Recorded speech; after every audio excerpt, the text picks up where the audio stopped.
billahi min shururi anfusina wa min sayyiati a'malina may yahdihillahu fala mudilla lahu wa may yudlil fala hadiya lahu.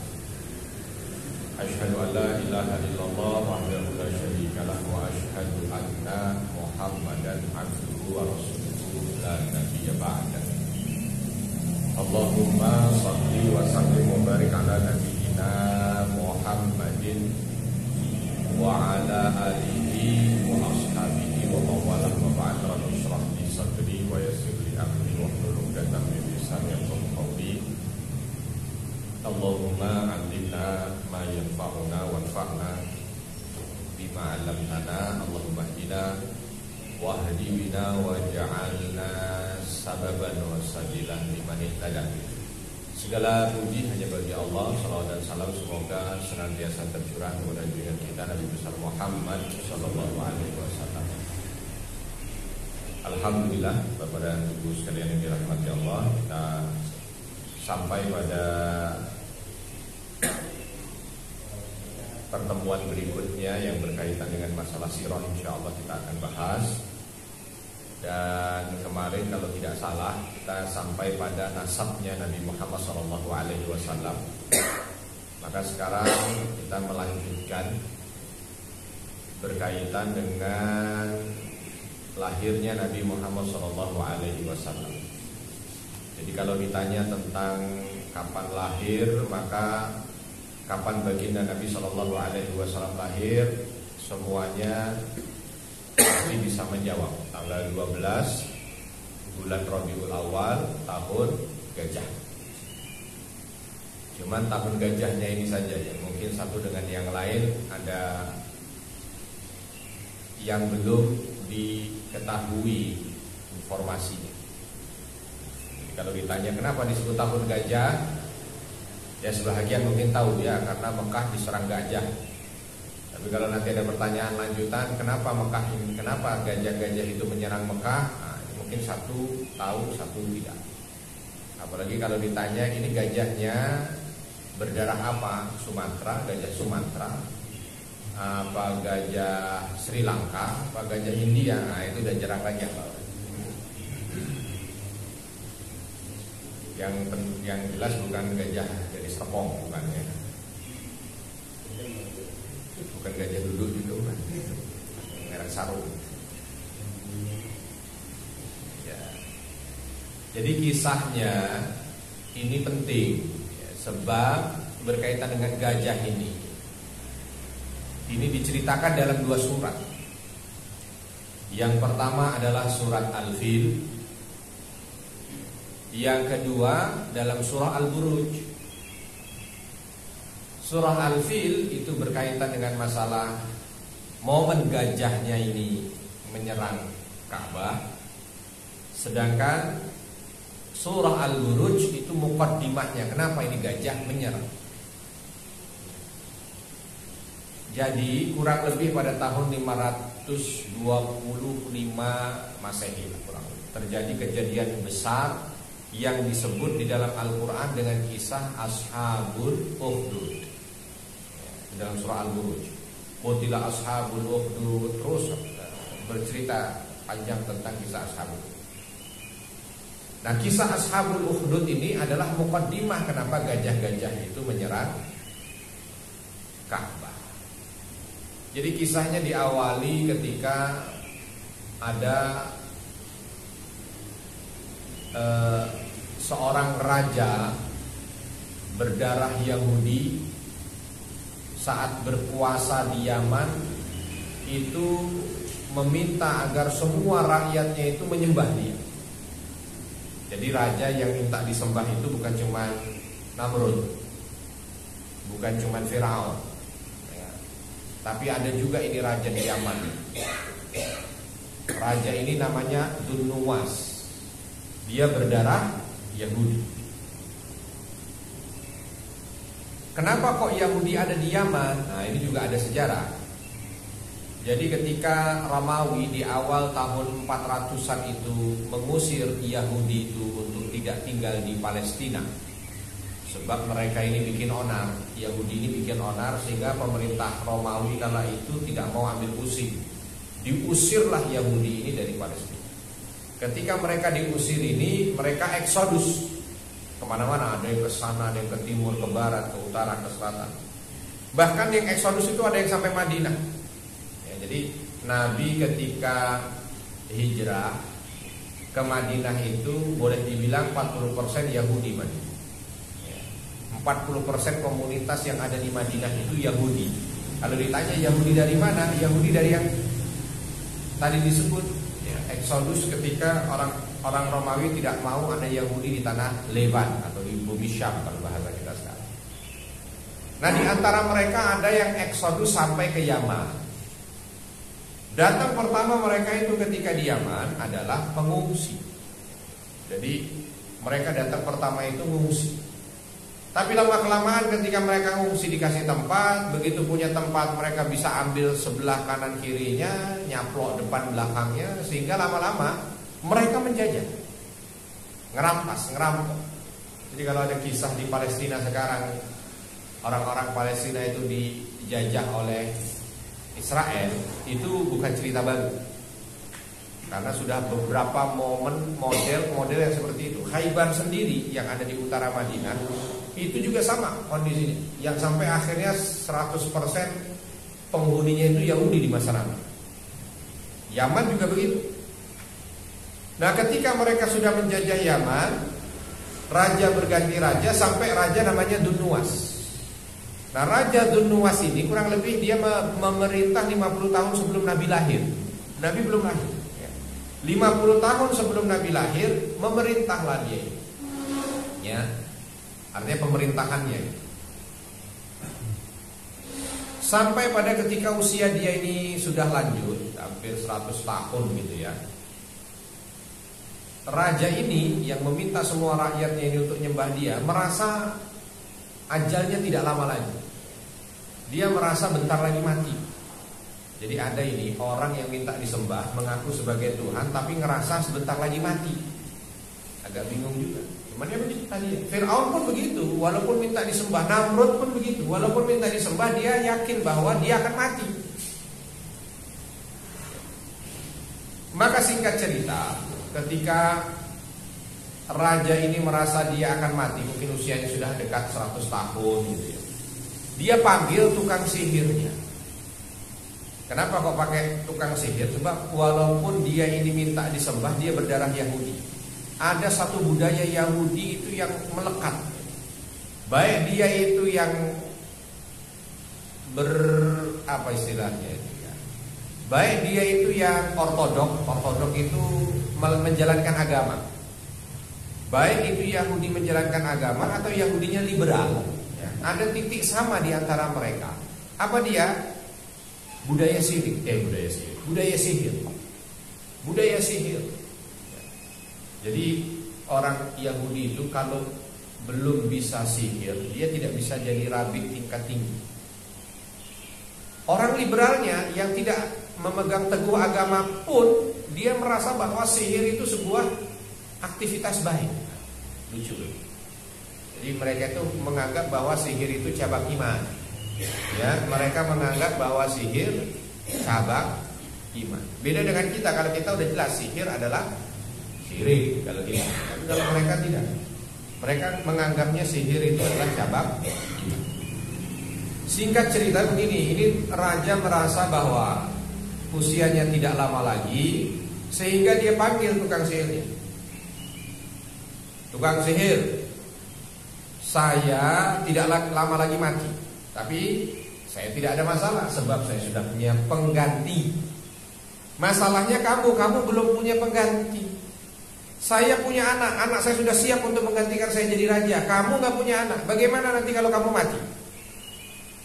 Saya, kerajaan ini dikuatkan dengan sihirmu. Nanti anak saya kalau tidak ada sihir yang menguatkannya, ini bisa lemah.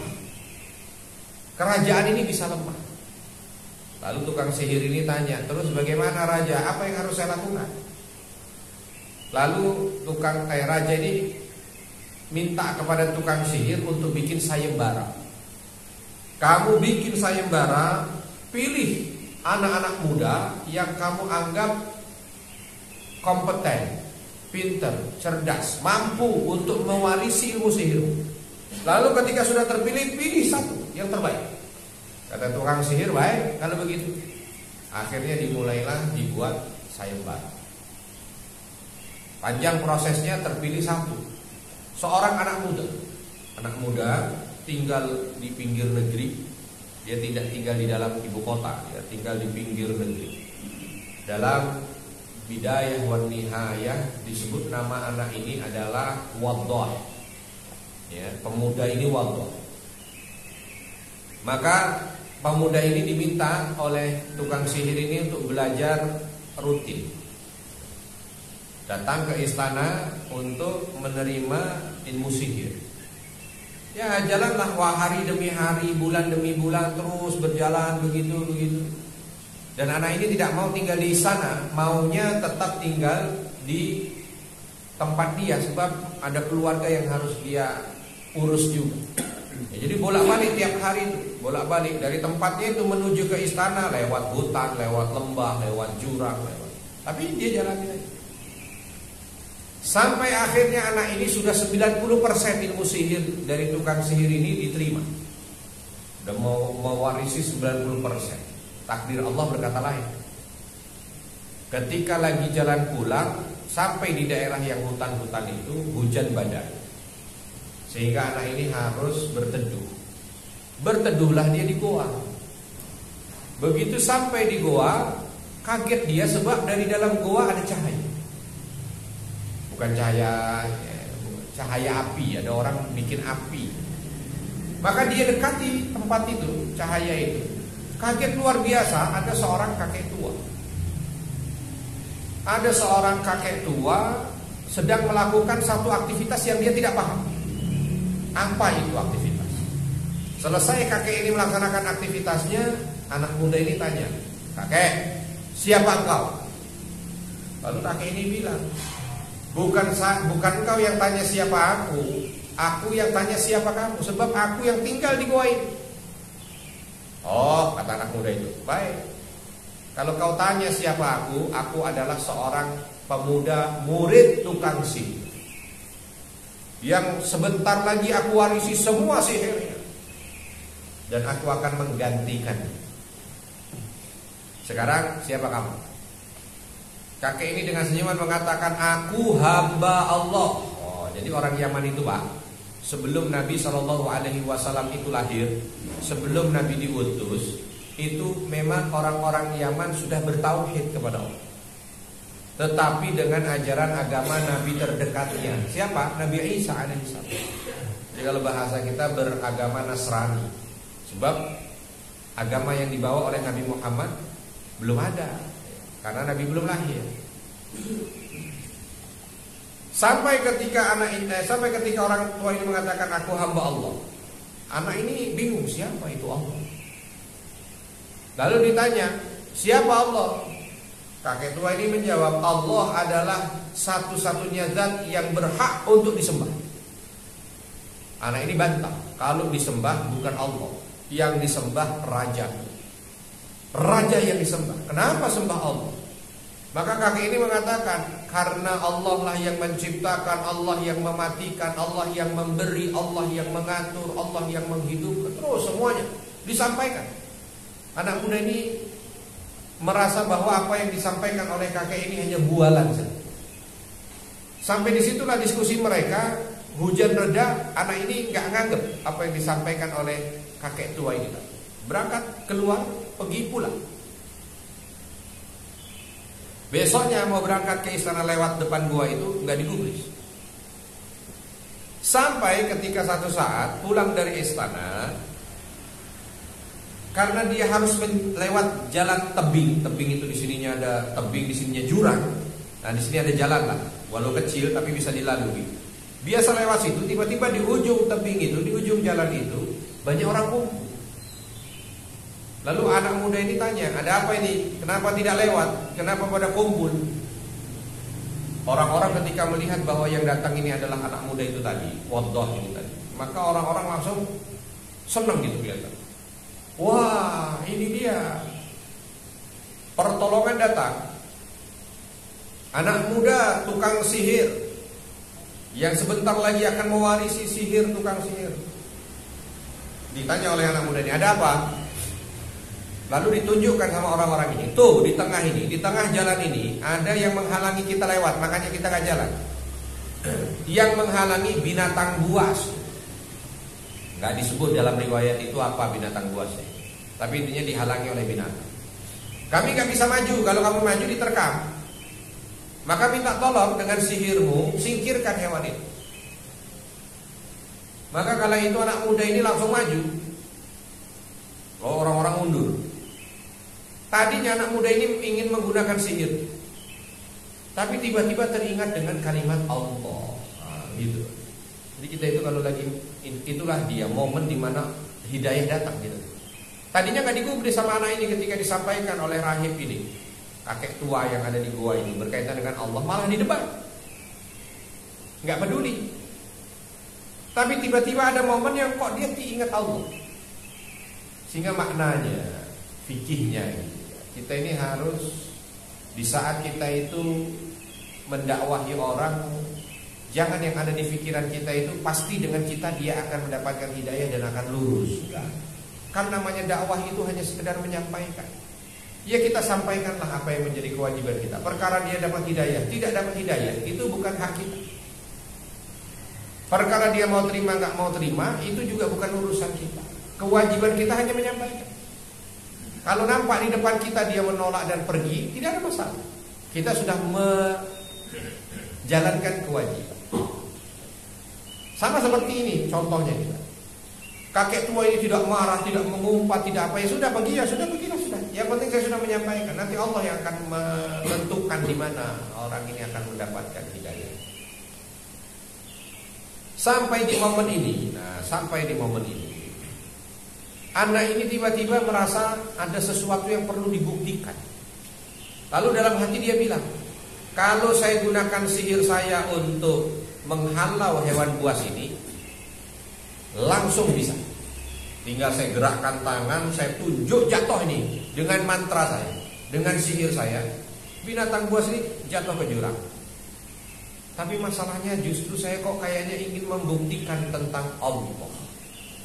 Apa Allah itu ada, apa Allah itu benar. Saya ingin buktikan, justru saya ingin buktikan. Kalau ternyata Allah itu ada, berarti bisa. Tapi kalau ternyata enggak, berarti hanya bualan saja, isapan jempol, bohong. Kakek tua itu ngigo. Akhirnya apa? Anak ini ngambil batu. Lalu dalam hatinya, karena dia tidak tahu harus bagaimana ketika dia ingin membuktikan tentang Allah kan, dalam hatinya saja dia berujar, kalau memang Allah itu ada, saat inilah saya ingin membuktikan. Kalau katanya Allah itu yang maha mengatur, maha menghidupkan, maha mematikan, maha memberi, maha menarik, maha apa, maka kalau batu ini saya lempar bisa menghalau hewan itu tadi, berarti Allah ada. Tapi kalau enggak, berarti hanya bohong. Dilempar itu batu, di luar dugaan anak muda ini melesat. Yang mustahil itu bisa melesat jauh seperti itu, langsung mengenai hewan itu, dan hewan itu jatuh ke jurang. Di belakang orang-orang pada teriak, wah hebat sihirnya anak muda ini, ternyata dia sudah mampu untuk bisa mewarisi gurunya, macam-macam. Dikira sihir. Tapi anak ini sendiri bingung. Saya nggak pakai sihir. Dalam hatinya dia nggak ngomong sama orang-orang itu. Saya hanya mengatakan Allah. Saya ingin buktikan. Ya. Saya hanya mengatakan Allah, saya ingin buktikan. Karena ternyata itu terbukti, anak ini, ya, yang tiba-tiba dia langsung berpikir, kok ketika saya sampaikan tentang Allah, ternyata ada efek. Ketika saya sampaikan tentang Allah ada efek. Akhirnya apa? Dia pulang nih. Begitu pulang, pas pulang itu sambil mikir, Allah apa betul, Allah kok begini. Lewat depan gua itu lagi. Begitu lewat di depan gua, dia mampir. Ini harus mampir, saya harus cerita. Kemarin-kemarin saya nggak peduli, tapi ini harus cerita. Masuk dia ke gua, ketemu dengan, masih ada, rahib itu masih ada, kakek tua itu masih ada tidak. Lalu dia bilang, kakek Kakek tua, ceritakan kepadaku lebih lanjut tentang Allah. Kata kakek tua ini, kenapa? Bukannya kemarin kau menolak, bukannya kemarin kau mendebat, bukannya kemarin kau seolah tidak menerima apa yang aku sampaikan. Kata anak muda ini, kayak begini ceritanya. Kenapa aku bisa penasaran? Diceritakan tuh panjang tadi kisah yang tadi. Kakek ini langsung senyum dan mengatakan kepada anak muda ini, wahai anak muda, ketahuilah bahwa engkau sudah dipilih. Allah memilihmu untuk bisa menerima hidayah. Karena bisa saja ketika kau lempar itu, ketika Allah tidak memilihmu, ya batu itu jatuh di hadapanmu. Seperti layaknya ketika kau lempar kerikil kecil, tidak akan melesat jauh.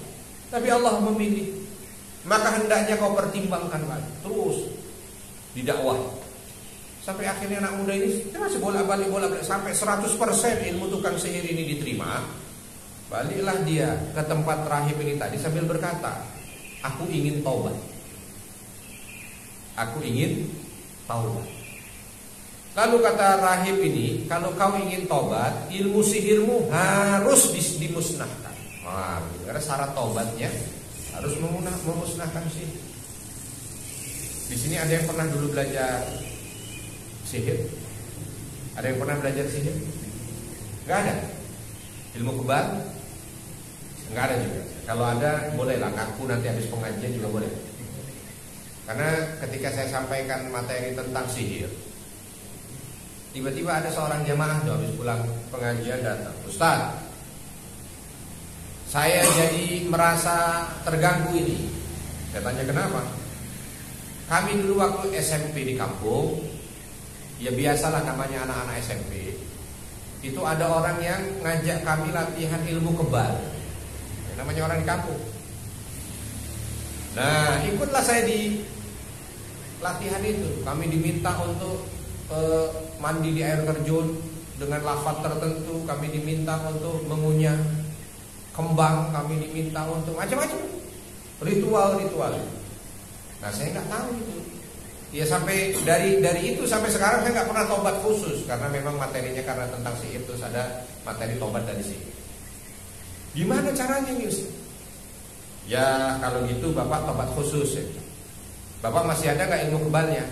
Wah kalau ilmu kebal itu Ustaz, dari awal saya belajar juga belum pernah praktek, jadi saya gak tahu apa badan saya ini kebal apa enggak. Oh ya kalau gitu ya sudahlah, tobat saja. Ada jimat-jimatnya gak yang ditempel apa-apa segala macam, mungkin diberi pegang ini pegang itu. Kata Bapak itu gak ada. Karena memang ritual aja, ya sudah kalau begitu bismillah taubat saja. Sebab kalau ada jimat-jimat yang dipegang segala macam harus dimusnahkan. Harus dimusnahkan. Ya, siapa tahu juga ada dari jamaah di sini yang begitu. Gurunya dulu bilang sambil ngasih kertas, terus dia bilang taruh kertas ini di dompetmu. Selama kertas ini ada di dompetmu, maka dompetmu tidak akan pernah kosong. Wah, begitu ya. Kalau mama itu benar apa enggak ini kira-kira? Sirik apa bukan ini? Hah? Sirik apa kak? Kenapa kak sirik? Ya, itu kan sugesti. Kalau maksud gurunya itu dompetmu tidak akan pernah kosong sebab minimal ada kertas itu, nah itu berarti gak sirik. Tapi kalau makna dari gurunya sebab kertas itu bisa menarik rezeki sehingga dompetmu selalu ada duit, nah ini masalah. Yang tergantung bagaimana gitu persepsi dan niatan.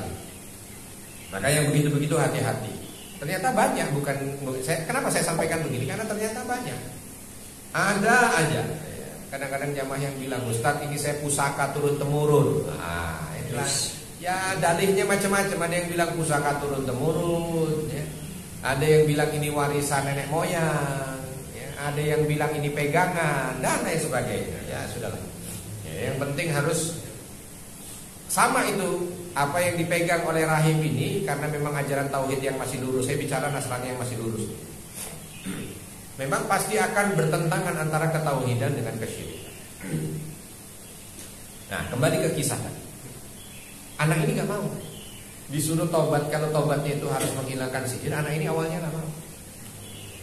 Waduh, kalau menghilangkan sihir saya belajar susah payah. Sampai hampir 100% saya kuasai, tiba-tiba saya suruh menghilangkan begitu saja. SPP-nya mahal. Itu bahasa kita. Ya, akomodasi bolak-balik dari rumah juga mahal. Ini udah tinggal di wisuda, tiba-tiba suruh menghilangkan. Ya sudah, gak apa-apa kata kakek tua ini. Tapi syaratnya mutlak itu, gak ada yang lain. Kalau kamu memang mau bertobat. Akhirnya dia berpikir, bolak-balik berpikir. Singkat cerita, ada beberapa momen lah. Tapi singkat cerita akhirnya dia betul-betul mau taubatan nasuha. Betul, taubatan nasuha.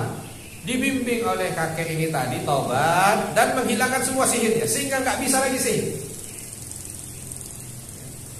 Yang biasa itu kalau lagi ngelihat cecak ditunjuk jadi monyet, gitu ya, dengan sihirnya. Ini udah nggak bisa lagi. Hilang udah ilmu sihir.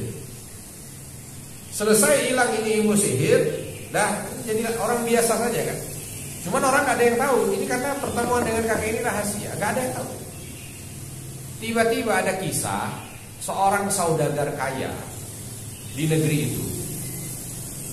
Saudagar ini kaya raya, dan saudagar ini teman dekatnya raja. Tapi saudagar ini entah kenapa tiba-tiba buta.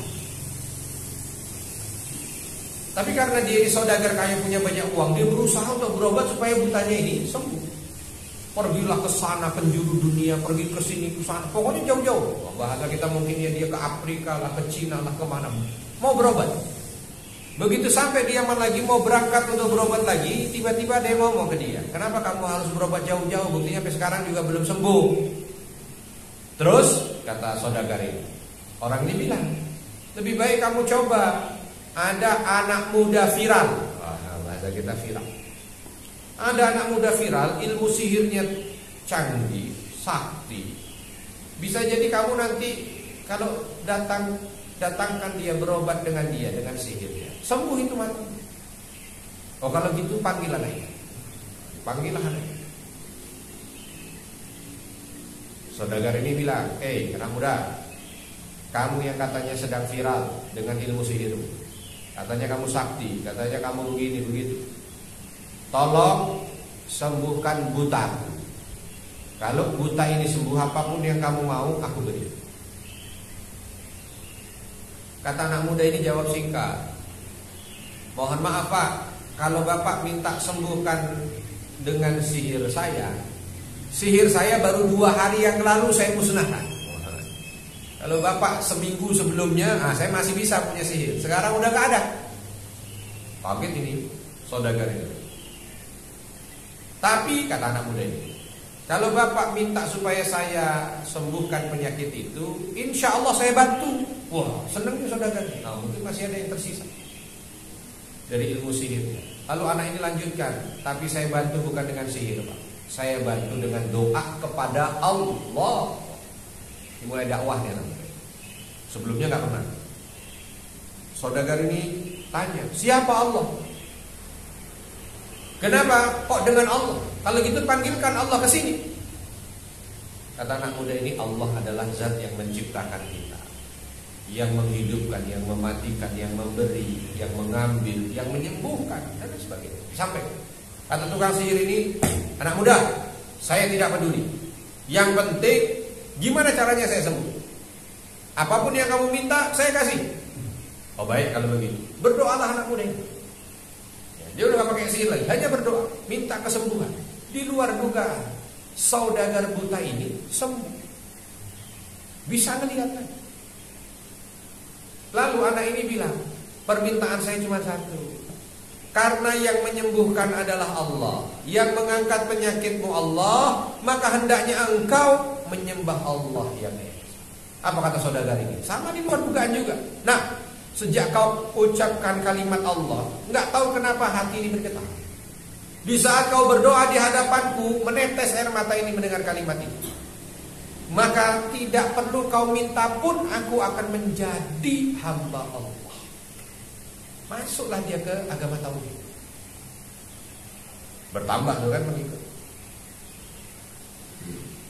Lalu singkat cerita, saudagar ini main ke istana, mau pamer apa?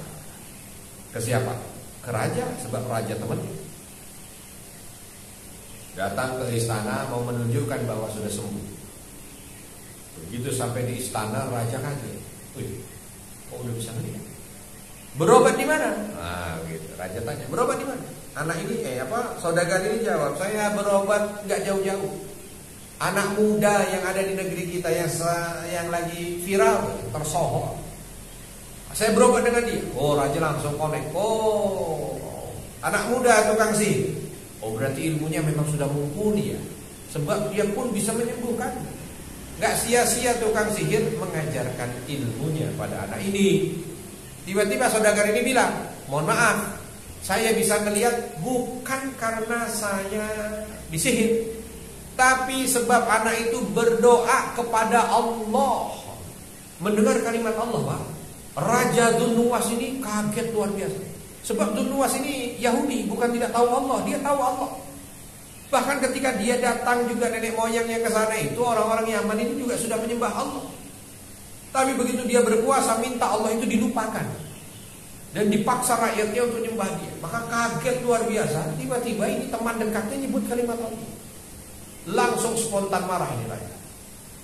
Dia bilang sama temannya yang saudagar, kalau kau masih sebut kalimat Allah, maka niscaya aku akan penjarakan kau dan akan hukum kau dengan hukuman berat. Stop, jangan bicara.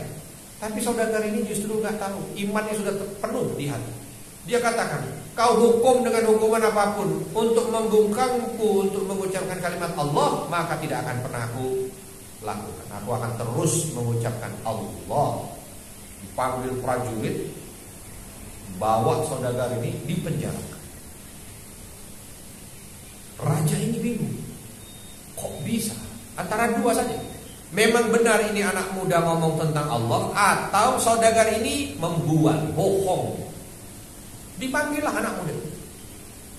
Wahai anak muda, aku dengar ilmumu sudah begitu mumpuni, sihirmu sudah bisa begini begitu. Terakhir ada saudagar temanku yang datang, tadinya buta, dengan sihirmu. Wah, raja ini bilang begitu, dengan sihirmu dia bisa melihat. Karena mau ngetes saja.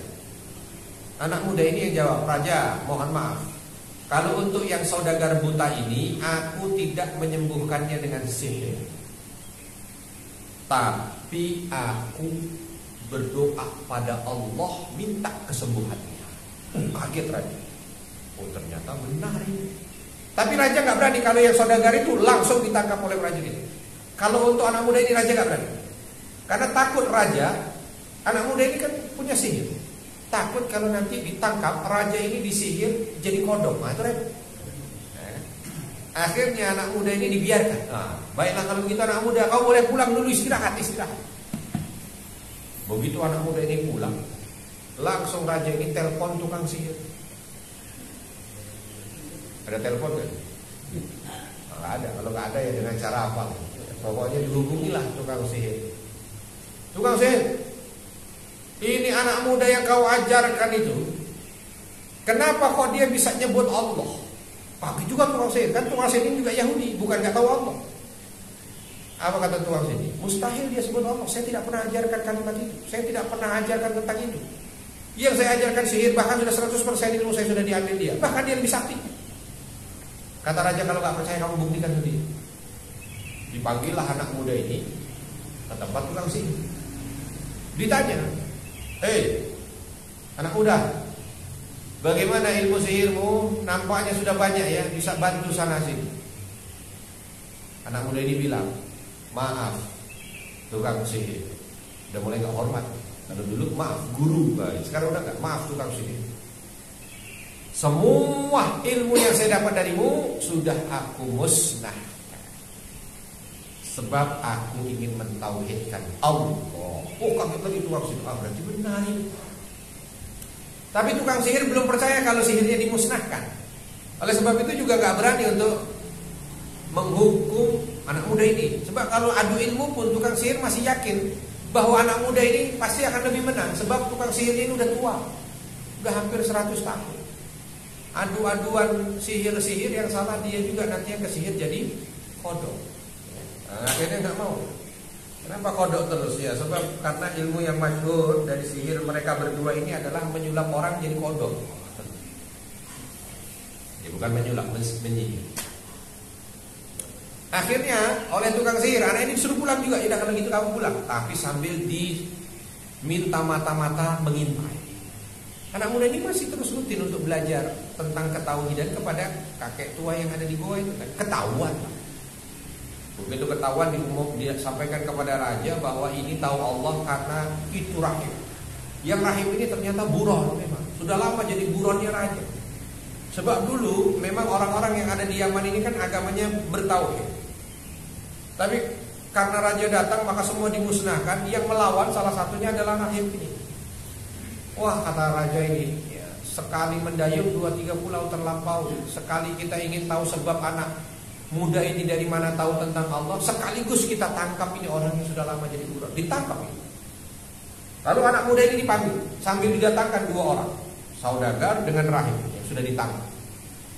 Lalu raja bilang, nah anak muda, kalau kau tetap sebut Allah dan kau tidak mau kembali ke sihirmu, maka 2 orang ini akan aku gergaji. Mau digergaji. Belum anak muda ini jawab, tiba-tiba saudagar ini yang jawab. Raja, kalau ingin mengancam, jangan ancam anak muda itu, sampaikan saja pada kami. Dan kalau kau ingin menggergajiku, nggak usah pakai tunggu nanti, sekarang gergaji. Yang masya Allahnya inilah dia kekuatan iman, Pak. Sebelum dia punya iman hanya buta saja, dia tidak bisa terima. Pengen sembuh gimana caranya? Mau ini mau itu dia kerjakan. Tapi begitu sudah ada iman di hati, namanya digergaji, nyawa dipertaruhkan, nggak masalah. Inilah dia iman. Waktu belum ada iman, ada sedikit saja nggak bisa nahan dia, nggak kuat. Waktu belum beriman, buta saja nggak mau. Pokoknya maunya disembuhkan dengan apapun juga. Begitu ada iman, mau dibunuh, digergaji sekalipun gak masalah. Kalau itu memang mendatangkan ridha Allah. Luar biasa. Itulah iman. Ya, itulah iman. Kisah ini kenapa dikisahkan? Sebab Nabi yang mengisahkan. Ketika terjadi perang Khandaq, kaum muslimin kala itu ribut. Mata Nasrullah, para sahabat. Mereka menyampaikan, kapan datang pertolongan Allah? Kapan datang pertolongan Allah? Lalu Nabi mengatakan, kalian baru diuji dengan ujian seperti ini sudah mengatakan kapan datang pertolongan Allah? Orang terdahulu sebelum kita hanya sekedar ingin mempertahankan keimanannya kepada Allah saja, harus digergaji dan mereka sabar. Digergaji mereka sabar. Bagaimana dengan kita yang belum sampai dengan titik itu? Lalu para sahabat langsung terdiam dan sadar, menceritakan tentang kisah ini. Betul, karena raja itu menggergaji dibelah 2. Rahim di sebelahnya melihat ada yang dibelah 2, bukannya mundur, bukannya takut. Dengan senyuman dihadapi apa yang akan disampaikan oleh raja. Lalu raja ini bilang, Rahim, giliranmu sekarang. Bagaimana? Kau tetap pada keyakinanmu? Rahim ini hanya mengatakan, dari dulu kau datang, dari dulu kau jadi raja, dari dulu kau paksa kami untuk menyembahmu. Aku orang pertama yang menolak. Maka sampai sekarang gak berubah. Lalu gergaji. Wafat dua-duanya syahid. Tinggal anak muda. Tapi raja ini juga gak berani gergaji anak muda ini. Masih yakin raja ini ilmu sihirnya belum hilang.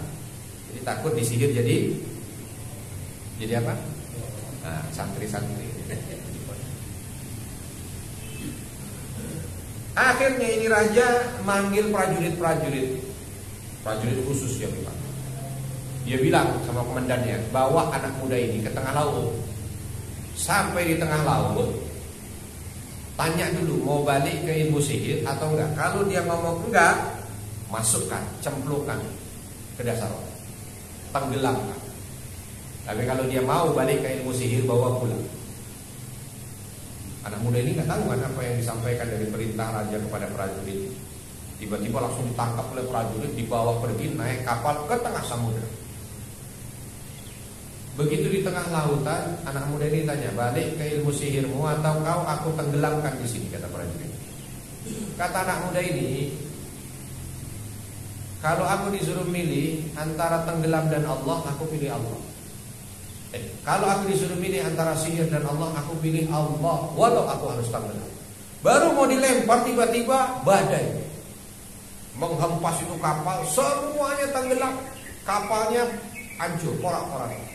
Hanya satu yang selamat, anak muda ini, karena takdir Allah membuat anak muda ini bisa merangkul salah satu kayu kapal itu dan terdampar kembali di daratan. Semua prajurit yang lain mati.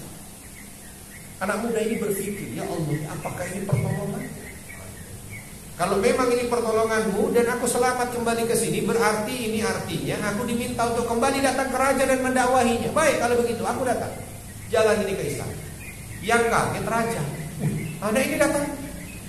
Ditanya, mana prajuritmu? Diceritakan, prajuritmu begini terhempas badai. Raja ini makin kuat, berarti sihirnya masih ada. Lalu dipanggil lagi prajurit. Sampaikan pada prajurit yang lain ini, sekarang bawa dia ke atas gunung. Jangan ke laut lagi. Mungkin ilmu sihirnya menguat kalau kena air. Ya, jadi ada itu ilmu sihir yang menguat kalau kena air. Nah, ilmunya cocoknya dengan air. Bawa ke gunung, cari tebing dengan jurang yang curam. Tanya mau balik ke ilmu sihir atau tidak. Kalau dia mau balik, bawa pulang. Kalau dia nggak mau balik, langsung lempar. Biar mati. Kata prajurit ini siap, bawa. Anak muda ini nggak tahu lagi mau dibawa kemana. Berangkatlah dia. Oh, ternyata dibawa ke puncak gunung. Di pinggir jurang prajuritnya tanya, balik ke ilmu sihir atau aku lempar? Jawabannya sama. Kalau disuruh pilih Allah dan sihir, ya tentu aku pilih Allah, walau harus dilempar. Baru mau dilempar, puting beliung datang. Puting beliung nyapu semua prajurit, mati semua, masuk jurang. Anak muda ini enggak. Mikir lagi anak muda ini. Ya Allah, ini petunjuk dari ini bukan dongeng ya Pak, saya cerita bukan seperti tangkuban perahu atau apa, ini ada dalam riwayat. Balik lagi nih nenek moyang, balik lagi nih anak muda. Begitu balik ini anak muda di istana, rajanya kembali ngomong dengan prajurit. Anak muda ini buru-buru nyamperin, raja nggak usah ngomongin lagi dengan prajurit-prajurit, nanti banyak korban. Kalau kamu hanya sekedar ingin membunuhku, aku kasih tahu caranya. Aku kasih tahu caranya. Anak raja itu, gimana caranya? Kamu bawa aku ke atas gunung, lalu kamu bawa semua rakyat ikut ke atas gunung. Sampai di atas gunung, kamu panahkan. Nanti ucapkan kalimat ini, Bismillahi Rabbi hadzal gulam. Kamu panaskan. Yakin saya mati. Oh, raja ini senang. Oke, kalau gitu bawa ke atas gunung, rakyatnya juga dibawa semuanya. Begitu sampai di atas gunung, udah diikat, rakyat jadi bingung, kenapa ini? Panahlah, tapi panah nggak pakai mengucap Bismillahirrahmanirrahim. Panahnya kanan, panah kiri, panah atas, panah bawah, nggak ada yang kena. Lalu anak muda ini bilang, raja, ucapkan. Ya, karena udah marah gitu, akhirnya diucapkan tapi pelan-pelan. Bismillahirrahmanirrahim. Hampir kena, tapi di atas nggak kena juga. Kata anak muda ini, yang keras. Betul, diambil panah, diucapkan yang keras, Bismillahirrahmanirrahim. Didengar oleh semua rakyatnya, panah kena langsung ke jidat. Syahid anak muda. Tapi di luar dugaan ternyata kalimat yang diucapkan itu justru membuat rakyatnya itu semua tersadar. Dan akhirnya semua mengatakan amanna bi rabbi hadzal gulam. Kami beriman dengan Tuhannya anak muda itu. Raja panik, ternyata di luar dugaan. Itulah dia. Kalau kita itu ingin dakwah itu harus dengan kecerdasan. Banyak nanti kisah dari pelajaran dari kisah ini ketika diungkap oleh para ahli dakwah. Tapi kita tidak pada porsinya untuk menyampaikan tentang itu. Tapi intinya begitulah dia kondisi. Sampai akhirnya raja marah besar, sehingga apa yang terjadi? Raja minta semua jalan ditutup, ya, tidak ada warganya atau rakyatnya yang keluar dari situ, digali parit, dimasukkan kayu bakar, ya. Lalu dihidupkan api. Disuruh tanya satu-satu rakyat, pilih Allah atau pilih raja. Yang pilih Allah masukkan ke dalam parit yang sudah menyala api. Allah raja, Allah masuk. Allah raja, Allah masuk. Terus sampai semuanya. Bahkan ada seorang bayi yang diceritakan oleh Nabi bahwa ada 3 bayi yang bisa ngomong ketika masih bayi. 1, bayi Nabi Isa. 2, bayi Juraij. Dan yang ketiga bayi Ashabul Ukhdud. bayi ashabul ukhdud. Karena ada seorang ibu yang lagi bawa bayi itu yang baru lahir, tiba-tiba datanglah prajurit untuk tanya dia, Allah atau raja? Tadinya dalam hati mau ngomong raja, karena dia nggak sampai hati lihat anaknya ini kalau harus mati bersama dengan dia. Baru aja lahir tiba-tiba harus ikut mati. Ibu ini dalam hati bilang, yang penting saya ucapkan raja, tapi hati saya tetap Allah. Saya masih bisa hidup, besarkan anak saya dulu, nanti akan saya ajarkan dia kalimat tentang ketauhidan. Tapi anak ini yang ngomong, ibu ucapkan Allah. Kaget, akhirnya dia ucap Allah, akhirnya dicemplungkan semua. Ini ya, kisah bayi yang bisa bicara, kisah bayi yang mati semuanya, habis sudah orang beriman. Raja ini merasa aman, tapi ternyata bukan begitu. Yang terjadi justru di negara sebelahnya. Kalau Yaman, laut, lalu sebelahnya Afrika. Di benua Afrika ini ada kerajaan Abisina, Habasyah, yang dia ini menganut agama Nasrani. Melihat bahwa di negeri sebelah itu orang-orang yang menganut agama Nasrani ini dibunuh dengan keji, yang di sini nggak terima. Dan di sini ini bukan negara sembarangan, negara adidaya yang menguasai Afrika. Lalu kala itu rajanya langsung memerintahkan kepada jenderal besarnya, namanya Aryab, untuk membawa pasukan besar ditambah dengan jumlah gajah yang banyak menyerang Yaman, membunuh raja yang sudah membunuh saudara seimannya. Berangkat ini pasukan besar ini dari Ethiopia, kalau sekarang nama daerahnya itu Ethiopia. Berangkat ini menuju ke Yaman, nggak pakai lama selesai itu kerajaan Yahudi, termasuk Dunwas mati.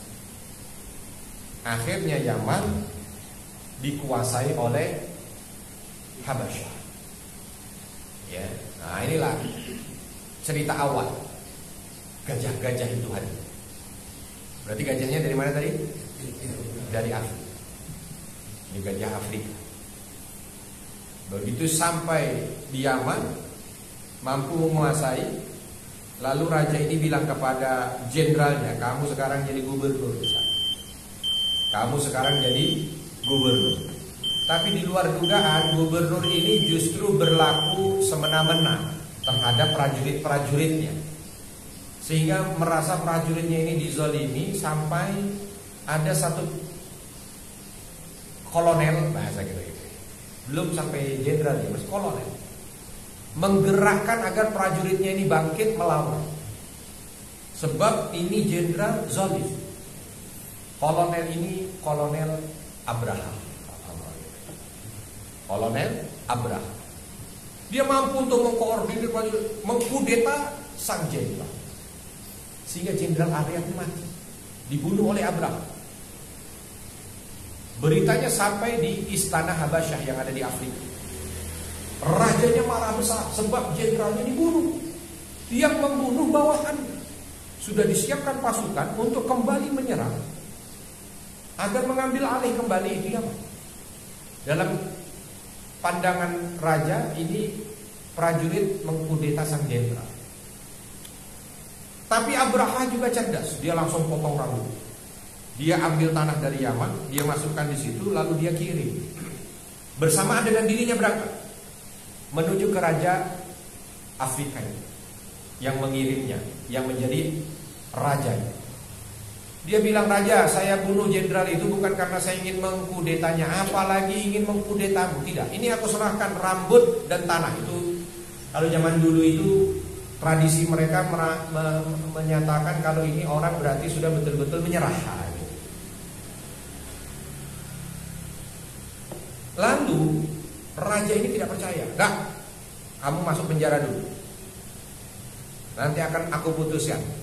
Abraham mengatakan, silakan wahai raja, aku ikut apa yang kau putuskan, tapi aku hanya ingin sampaikan, aku bunuh jenderalmu sebab dia terlalu zalim dengan prajurit, dan ada keinginan untuk mengkudetamu. Kalau tidak percaya silahkan dibuktikan. Abraham di penjara, rajanya membuktikan, dibikin tim pencari fakta. Nah, bahasa kita Oh betul, ketemu faktanya, ternyata jenderal yang dibunuh ada indikasi kudeta, mengambil alih kerajaan. Maka raja kala itu memutuskan Abraha bebas. Dan kamu bebas, bukan cuma bebas, dikasih hadiah dan dijadikan gubernur Yaman. Begitu dijadikan gubernur Yaman, pulang ke Yaman senang karena nyawanya diampuni. Sebagai rasa terima kasih kepada sang raja, dia bikinlah tempat ibadah yang besar, megah, mewah, dibuat dari emas dinding sama kubah. Lalu dipersembahkan kepada raja. Dia bilang dalam suratnya, "Raja, sebagai terima kasihku aku buatkan tempat ibadah yang besar di sini, dan itu aku buat dari emas."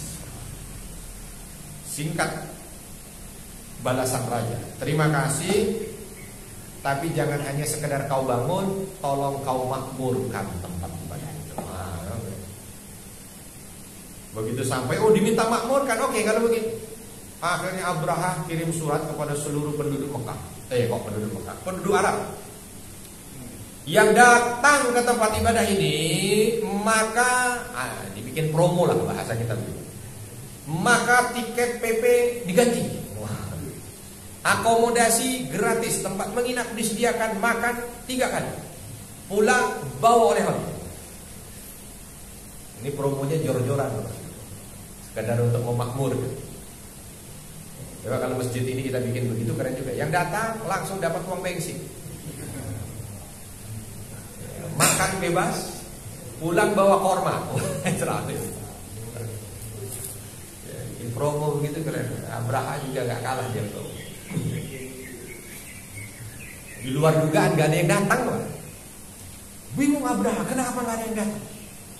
Singkat cerita, ketika dia sudah riset, ternyata orang Arab tuh ya gak ada yang mau datang ke situ. Mereka datangnya ke Ka'bah. Keluar statement yang kurang mengenakan dari lisannya Abraha. Dia bilang begini, orang Arab ini bodoh. Datang ke tempat saya dengan segala fasilitasnya dan bangunan ini baru megah begini tidak mau, tapi datang ke Ka'bah yang sudah mau roboh dia mau.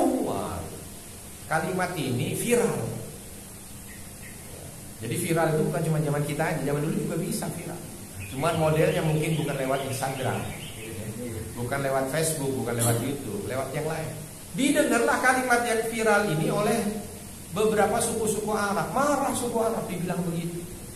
Ada suku Arab yang paling berdekatan dengan Yaman kala itu marah. Dia akhirnya apa? Kepala sukunya kumpulkan kotoran manusia. Dia kumpulkan kotoran, dia masukkan ke dalam satu tempat, dia bawa menuju ke Yaman. Lalu malam-malam dia bawa menuju ke tempat ibadah yang dibuat dari emas itu. Dia lumuri emas itu dengan kotoran manusia. Habis itu pagi dia pulang sebelum ketahuan. Yang kaget penjaganya, begitu melihat kenapa ini kok ada, langsung takut dia apa-apakan, lapor sama Abraha. Abraha, tempat ibadah yang kau bangun ini ada yang mengotorinya dengan kotoran. Marah Abraha datang. Siapa yang berani begini? Cek CCTV, dicek CCTV. Ketahuan. Begitu ditelisik, ya, ternyata ketahuan identitasnya, ini orang dari suku Arab. Ditanya, yang kenapa kira-kira dia? Kenapa alasannya dia kotori itu? Karena dia tidak mau Ka'bahnya dihina. Abraha langsung marah. Kalau dia tidak mau Ka'bahnya aku hina, maka siapkan pasukan, besok kita berangkat, Ka'bah kita serang, kita hancurkan, bukan hanya kita hina. Oh, marah. Bersiaplah ini pasukan besar. Gajah-gajah disertakan, ingin menghancurkan Ka'bah karena alasan berangkat. Bahkan Abraha kala itu tidak mau bawa bahan makanan. Sebab dia niatannya setiap lewat di kabilah Arab, dia akan rampas bahan makanan. Dan dia akan makan dari situ. Masuk satu kabilah, gandumnya diambil, ternaknya diambil. Biar tahu rasa, kata Abraha. Bagaimana kemarahan Abraha. Sampai ketika sudah mendekat ke Mekah, ada sekumpulan onta. Ada sekumpulan onta. Melihat sekumpulan onta ini diambil sekali, ambil. Ternyata itu miliknya Abdul Muthalib. Begitu sampai sudah dekat Mekah, onta sudah diambil, itu siap untuk besok disembelih jadi bahan makanannya Abraha dan pasukannya. Abraha bilang begini, panggil itu pimpinan Mekah. Dia kan sudah tahu beritanya dan dia sudah tahu pasukan kita jumlahnya besar yang tidak mungkin dia lawan. Panggil. Siapa tahu dia datang ke sini mau minta ampunan atau nyerah. Ya kalau minta ampunan atau nyerah kita layan. Yang penting dia melakukan apa yang kita minta. Betul, datanglah utusan ini ke Mekah lalu mengatakan, siapa pimpinan kalian? Abdul Muthalib, kakek Nabi, angkat tangan. Aku pimpinan. Abraha panggil kamu. Baik, berangkat. Abdul Muthalib juga tahu kekuatan dan lain sebagainya dari Abraha. Di tengah jalan ada budaknya Abdul Muthalib lapor, Abdul Muthalib, ontakmu diambil. Ontakmu diambil. Siapa yang ambil? Abraha. Oke. Jalan. Masuk ke tendanya Abraha. Abraha tanya, kamu pimpinan Mekah? Betul. Mau apa kamu datang kemari? Padahal dipanggil gitu kan. Cuma memang begitu tradisinya. Kalau udah mau kalah, nanti datang ke situ minta ampun. Tapi di luar dugaan, Abdul Muthalib bukan nyerah, Abdul Muthalib bukan minta ampunan, Abdul Muthalib bukan mau jadi budaknya Abraha. Justru Abdul Muthalib ucap begini, ini yang masyhur dicatat oleh para ahli sejarah. Aku datang kemari untuk mengambil ontaku yang kamu ambil. Kaget Abraha. Kamu pimpinan orang Mekah? Iya. Sungguh egois, kata Abraha.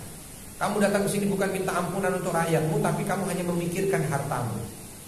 Apa kata Abdul Muthalib? Ana Rabbul Ibil, walil Ka'bah Rabbun yahmiyah. Kalau kamu bilang kenapa aku datang ke sini hanya minta onta, kenapa tidak kamu minta agar kamu pergi dan tidak menyerang Ka'bah? Ketahuilah bahwa aku adalah pemilik onta, maka aku yang bertanggung jawab untuk mengambil onta.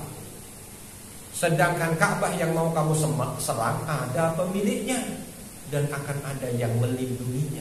Pemiliknya yang akan melindungi. Abraha langsung, sudahlah kalau gitu, serahkan ontanya pulang, besok akan aku serang. Abdul Muthalib pulang, begitu sampai lalu mengumumkan kepada penduduk Mekah, kalian bersiap besok pagi pergi dari rumah kalian masing-masing, bersembunyi di balik bukit. Bersembunyi di balik bukit. Karena akan ada pasukan besar yang akan menyerangkan. Esok paginya semuanya berangkat, termasuk di situ diantaranya ibunda Aminah, sedang mengandung Nabi usia kurang lebih 7 bulan. Mengungsi. Semua berada di balik bukit. Ditunggu sampai waktu duha, nggak ada yang datang. Waktu matahari, nggak ada yang datang. Matahari di tengah ya, waktu duhur bahasanya. Sampai mau tenggelam matahari, nggak ada yang datang. Bingung, kok nggak jadi diserang? Oh, ternyata nggak jadi diserang karena apa? Kita akan lanjut di pertemuan berikutnya. Ya. Apakah yang terjadi? Insya Allah kita akan lanjutkan di pertemuan ini. Karena pas ini waktu dengan kafaratul majlis. Subhanakallahumma wa bihamdika, asyhadu an la ilaha illa anta, astaghfiruka wa atubu ilaik. Assalamualaikum warahmatullahi wabarakatuh.